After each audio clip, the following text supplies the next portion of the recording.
Assalamualaikum warahmatullahi wabarakatuh. Baiklah, pada hari ini saya akan menjelaskan tentang tugasan pentaksiran berterusan saya, iaitu yang bertajuk mengkaji banding beza sentrik Malaysia dan sentrik Eropah serta pandangan tokoh tempatan terhadap pensejarahan Malaysia.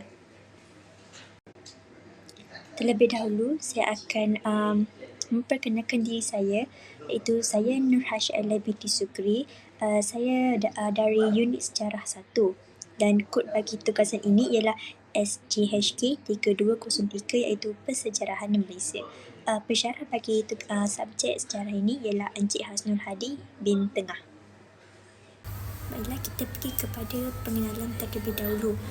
Sentrik ini dia membawa maksud kepada konsep pandangan atau kecenderungan penulis terhadap sesuatu penulisan bersejarah. Aliran dan tahap pemikiran patriotisme dari pihak tertentu dia menjadikan salah satu konsep yang mempengaruhi pendekatan terbagi tulisan ini. Sentrik juga dalam kata mudahlah dia lebih kepada tema atau bentuk satu ideologi yang menerangkan sesuatu fakta secara terperinci. Sebagai contoh, penulisan sejarah yang mengandungi unsur politik, ekonomi dan sosial ni boleh dikatakan sebagai penulisan yang bersentrik. Jadi selepas kemerdekaan, ilmu sejarah ni dia semakin berkembang. Dia menyebabkan ramai pada sejarawan ni dia memberikan sumber-sumber penulisan sejarah yang lebih tepat, serta dia menekankan sentrik tempatan sebagai usaha dalam pembentukan masyarakat. Kita pergi kepada konsep sentrik. Konsep sentrik ni dia ada dua, iaitu konsep sentrik Malaysia dan konsep sentrik Eropah. Konsep sentrik Malaysia ni dia lebih kepada penulisan yang memberi tumpuan kepada orang Malaysia sendiri. Seterusnya, penulisan ni dia memperjuangkan tentang bagi menentang penjajah. Berbeza dengan konsep sentrik Eropah. Konsep sentrik Eropah ni dia lebih kepada fahaman bagi mengangkat negara-negara Eropah, iaitu melalui pendekatan penulisan sejarah. Jadi sentrik Eropah juga merupakan satu fahaman bagi menunjukkan kemegahan tamadun Eropah pada ketika itu. Kita pergi kepada konsep sentrik Malaysia. Konsep sentrik Malaysia ni dia merujuk kepada pendekatan historiografi yang menekankan perspektif dan naratif tempatan dalam penulisan sejarah Malaysia, berbeza dengan pendekatan Eurocentrik yang sering mengutamakan pandangan penjajah. Sentrik Malaysia ni dia bertujuan untuk memperlihatkan sejarah dari sudut pandang masyarakat tempatan, termasuklah pengaruh budaya, sosial dan juga politik. Pendekatan ini dia memberikan suara kepada pelbagai komuniti di Malaysia seperti orang Melayu, Cina, India dan pribumi yang menekankan peranan mereka dalam membentuk sejarah negara. Ia juga berusaha untuk menyemarakkan warisan tempatan yang mungkin telah diabaikan atau dipinggirkan oleh naratif kolonial. Namun selepas dia mencapai kemerdekaan, beberapa penulis tempatan telah dipertonjolkan, iaitu golongan kerabat diraja, Mak Kilau, Tok Janggut dan Maharaja Lele ni. Jadi terdapatnya kehadiran buku teks bagi mengangkat jasa perjuangan mereka. Jadi dalam masa yang sama ni, kerajaan juga dapat menerapkan semangat kewarganegaraan dalam generasi muda. Dalam konsep sentrik Malaysia juga tidak dapat dinafikan persejarahan Malaysia ni dia menampakkan sentrik tempatan dan dia menyimpang akan asas sejarah. Isu sentrik juga dia menyimpan daripada ilmu sejarah yang menyebabkan penulisan tempatan ni penulis tempatan ni dia ingin menulis sejarah supaya bidang sejarah dalam negara ni kian berkembang sebagai satu cabang bidang ilmu dalam masyarakat kepada masyarakat. Jadi dengan konsep ini, penulisan sejarah dia menjadi lebih inklusif dan berimbang, iaitu mencerminkan kepelbagaian dan keunikan pengalaman masyarakat Malaysia. Jadi sentrik Malaysia ni dia memberi peluang kepada kita untuk memahami sejarah negara dengan lebih mendalam dan komprehensif. Bila kita pergi kepada konsep sentrik Eropah. Konsep sentrik Eropah ni atau dikenali sebagai Eurocentrism, iaitu yang merupakan satu fahaman yang memfokuskan kepada kepentingan Eropah. Berbeza jauhlah dengan sentrik Malaysia, kerana sentrik Eropah ni dia lebih kepada persejarahan dan pengaruh bagi budaya Eropah. Konsep sentrik Eropah ni lebih kepada fahaman dia untuk mengangkat negara-negara Eropah melalui pendekatan penulisan sejarah. Akibat daripada sentrik Eropah ini yang mementingkan objektif dan penulisan, maka mereka lebih menerapkan penulisan berdasarkan disiplin sejarah, dan beberapa penulisan juga ditulis bagi mengangkatkan peradaban dan kemegahan sebagai kuasa penjajah. Konsep sentrik Eropah juga dia mengutamakan tokoh-tokoh barat yang bersifat topikal. Daya pemikiran tokoh barat ni lebih kepada melihat dari segi manusia kepada primitif moden, mitos, sains, tidak rasional dan terbuka tertutup. Pemikiran tersebut menghasilkan konsep white supremacy yang menganggap bahawa peradaban orang Eropah ni adalah manusia yang maju. Bagi penulis Eropah iaitu Winstead, beliau menggunakan pendekatan sentrik Eropah dalam penulisannya. Melalui buku beliau iaitu The Malays, A Cultural History, yang menjelaskan bahawa pada 20 Januari pada tahun 1874, Presiden British ni dia telah diterima masuk dalam perjanjian Bangkok pada tahun 1874 oleh Temanggung, Bendahara, Shah Bandar dan Sultan Abdullah. Pada kata tersebut yang dibawa oleh British adalah British ni dia menerima persetujuan dengan tidak menyalahi undang-undang dan secara berhemah. Eropah juga dia turut mendedahkan tentang kelemahan persejarahan sentrik tempatan, iaitu sentrik Malaysia lah, yang dengan mendakwa persejarahan Malaysia ni ditulis oleh penulis yang mengandungi unsur mitos, legenda dan tidak mengikut kronologi yang betul. Serta dalam kata lain ni dakwaan orang British ni adalah bagi merendah-rendahkan persejarahan Malaysia. Baiklah, kita pergi kepada topik yang kedua, iaitu banding beza antara sentrik Malaysia dan sentrik Eropah. Baiklah, bagi sentrik Malaysia ni dia lebih kepada penulisan dalam perlakuan orang Malaysia, iaitu penulisan ni mengenai dia lihat sendiri tentang perlakuan orang Malaysia, orang tempatan.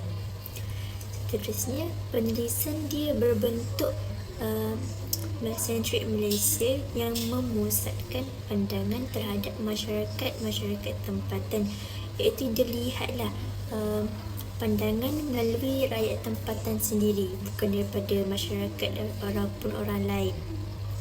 Yang ketiga, sentrik Malaysia ni dia menggunakan tafsiran daripada sumber tempatan, iaitu dengan menumpukan kepada kacamata tempatan berdasarkan fakta-fakta dan perlakuan tempatan. Sama juga seperti yang tadi, bagi sentrik Malaysia ni dia lebih kepada tafsiran mengenai sumber tempatan ataupun masyarakat tempatan. Perkara ini berbeza dengan sentrik Eropah. Sentrik Eropah ni dia penulisan yang lebih mengutamakan tokoh dari dan segala kepentingan yang mengenai pihak barat. Seterusnya, sentrik Eropah dia menggunakan penulisan yang berfalsafah dan berprinsipkan barat, serta sering merendah-rendahkan ketetapan daripada sejarah tradisional. Kita pergi kepada tajuk yang seterusnya, iaitu kesan penggunaan sentrik Malaysia dan sentrik Eropah dalam persejarahan Malaysia. Jadi penggunaan sentrik dalam penulisan dia telah memberikan beberapa kesan yang tidak berkesudahan. iaitu bagi penulisan sentrik Malaysia. Penulisan sentrik Malaysia ni seperti yang kita tahu, dia lebih menekankan tentang keperluan kepada konsep sejarah kebangsaan. Seterusnya terdapat penggubalan kurikulum sejarah, bagaimana sejarah kebangsaan ini ditulis. Jadi antara kesan bagi penulisan sentrik Malaysia ialah pahlawan ni dia menentang British seperti Mat Kilau, Tok Janggut dan sebagainya sebagai nasionalisme. Jadi Malaysia ni dia tidak menjadikan fahaman komunis sebagai tunjang pentadbiran, dan maka perkara ini telah menyebabkan secara tidak langsung komunis adalah musuh bagi negara Malaysia. Kurikulum pada buku teks merupakan antara buku yang tidak memberikan pelajar berfikir jauh. Hal ini kerana buku teks tersebut telah merupakan antara buku yang telah digubal dan selia, maka hal ini telah menyebabkan fakta-fakta sejarah yang diberikan sebahagian besarnya adalah tidak betul. Jadi perkara ini secara langsung telah memberikan percanggahan serta tujuan mata pelajaran dunia, iaitu pendidikan sejarah, iaitu berlakunya percanggahan antara maklumat mengenai dengan mata pelajaran dunia, iaitu pendidikan sejarah. Baiklah, kita pergi kepada penulisan sentrik Eropah. Kesan penggunaan sentrik Eropah ni telah jelas memberikan imej yang kurang baik kepada negara. Penulisan ini juga banyak memberikan gambaran yang tidak baik kepada negara-negara yang pernah menjadi jajahannya. Baiklah, kesan daripada penulisan sentrik Eropah ni, yang pertama, pandangan dari sudut Eropah, iaitu sejarah Malaysia ni dia sering ditulis dari perspektif sejarah. Maka perkara ini telah menjadikan pengalaman dan budaya tempatan sering dipinggirkan. Jadi maka akan berlakunya pengabaian terhadap sumbangan daripada masyarakat tempatan dalam konsep sejarah. Kesan yang kedua ialah penekanan kepada penjajahan. Hal ini kerana sentrik Eropah ni lebih kepada fokus kepada era penjajahan Eropah seperti Portugis, Belanda dan British. Jadi hal ini telah membawa kepada naratif yang menonjolkan kekuatan dan pengaruh penjajah, serta kesan negatif yang dialami juga oleh masyarakat tempatan Malaysia. Dan yang terakhir, impak kepada pendidikan. Kurikulum sejarah yang dipengaruhi oleh sentrik Eropah telah menyebabkan cenderungnya kepada perspektif barat. Jadi perkara ini telah membentuk pandangan pelajar secara terbatas mengenai sejarah negara, lebih-lebih lagi pada sejarah negara tempatan lah. Sebab banyak lebih kepada perspektif barat. Jadi perkara ini telah menyebabkan kita ni dia lebih terbatas lah untuk tahu tentang sejarah-sejarah tempatan kita sendiri. Baiklah, bahagian terakhir kita pergi kepada tokoh penulisan tempatan. Baik, kita kenal terlebih dahulu tentang era selepas merdeka, iaitu bagi penulisan berorientasikan Malaysia. Setelah tamatnya Perang Dunia Kedua, maka telah menyebabkan berlakunya perkembangan di tanah Melayu, dan akhirnya perkara ini berjaya menarik perhatian masyarakat. Jadi terdapat hasil penulisan seperti akhbar dan majalah mengenai sistem perlembagaan di tanah Melayu. Jadi pada tahun 1950-an, sejarahan Malaysia ni dia kian kaya dengan mahasiswa, dan mereka menghasilkan penulisan mengenai sistem pentadbiran, perkembangan ekonomi dan sebagainya. Jadi menjelang pada tahun 1970-an pula, pemikiran mengenai persejarahan Malaysia ni dia telah berubah dengan lebih pesat serta lebih jelas dan nyata. Tokoh pertama dalam penulisan tempatan ialah Muhammad Yusof Hashim. Beliau merupakan seorang profesor di Jabatan Sejarah Universiti Melayu. Beliau juga telah menerbitkan pelbagai karya. Penerbitan hasil kajian beliau juga bercorak lebih kepada ke arah tempatan. Jadi dapat kita lihat beliau ni dia menerapkan unsur sentrik tempatan dalam penulisannya dengan memperihalkan kebolehan dan keupayaan tokoh tempatan dalam melaksanakan tanggungjawab. Jadi antara buku yang beliau tulis ialah seperti Surahlatus Salatin, iaitu buku ini menjadi sumber dan bukti pengisian dalam warisan peradaban Melayu dan peradaban dunia yang tinggi nilainya, kerana Surahlatus Salatin ini dia telah mendapatkan pengiktirafan dunia daripada UNESCO.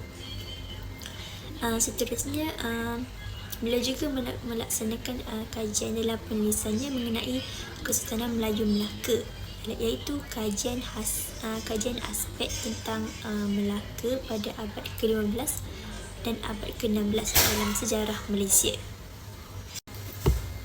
Dalam buku Kesultanan Melayu Melaka ini juga beliau menceritakan mengenai sistem kehidupan masyarakat tempatan ketika zaman Kesultanan Melayu Melaka.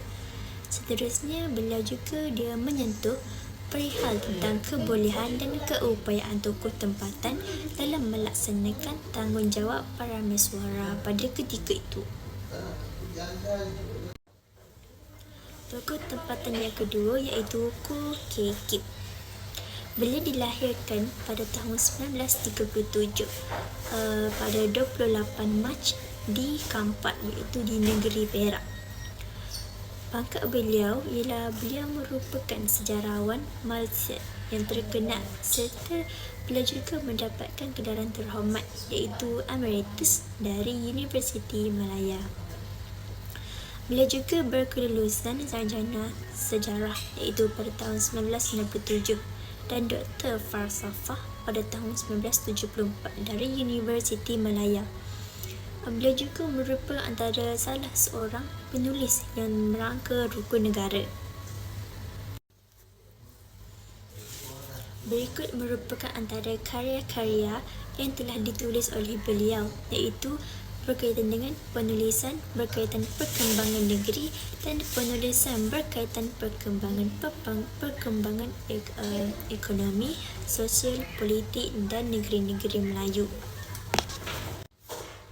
Penulisan bagi perkembangan negeri ini adalah usaha untuk menonjolkan tempat atau sesebuah negeri sebagai tempat bersejarah. Antara penulisan yang telah ditulis oleh beliau seperti Melaka Dahulu dan Sekarang pada tahun 1982, seterusnya Taiping pada tahun 1981 dan A History of Johor pada tahun 1365 hingga tahun 1941. Seterusnya berkaitan dengan perkembangan ekonomi, sosial, politik dan negeri-negeri maju. Contohnya, buku yang ditulis oleh beliau iaitu buku Malay Society, iaitu Transformation and Democration, a Stimulation and Discerning Study on the Evolution of Malaysia Society. Jadi kat sini kita dapat lihat yang Profesor Emeritus Datuk Dr. Ko Kay Kim ni dia berpegang kepada disiplin keilmuan sejarah, dan dalam masa yang sama juga beliau juga memupuk terdapatnya sifat kecintaan kepada negara. Tokoh tempatan yang terakhir iaitu Abdul Rahman Tang Abdullah. Beliau telah berkhidmat sebagai Profesor Madya di Jabatan Sejarah serta Sekolah Sains Sosial dan Universiti Malaysia iaitu Sabah. Berikut merupakan antara beberapa penulisan yang ditulis oleh Profesor Abdul Rahman Tang Abdullah, iaitu yang pertama, penulisan Islam sebagai asas transformasi masyarakat Melayu. Penulisan ini adalah bagi membincangkan mengenai Islam sebagai asas transformasi masyarakat Melayu pada zaman prakolonial serta pada zaman penjajahan. Dan yang seterusnya, penulisan kajian dalam persejarahan Johor.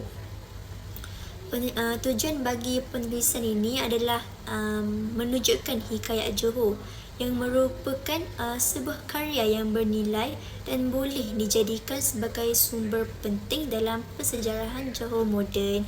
Jadi inilah antara beberapa hasil karya yang ditulis oleh Profesor Abdul Rahman Tang Abdullah.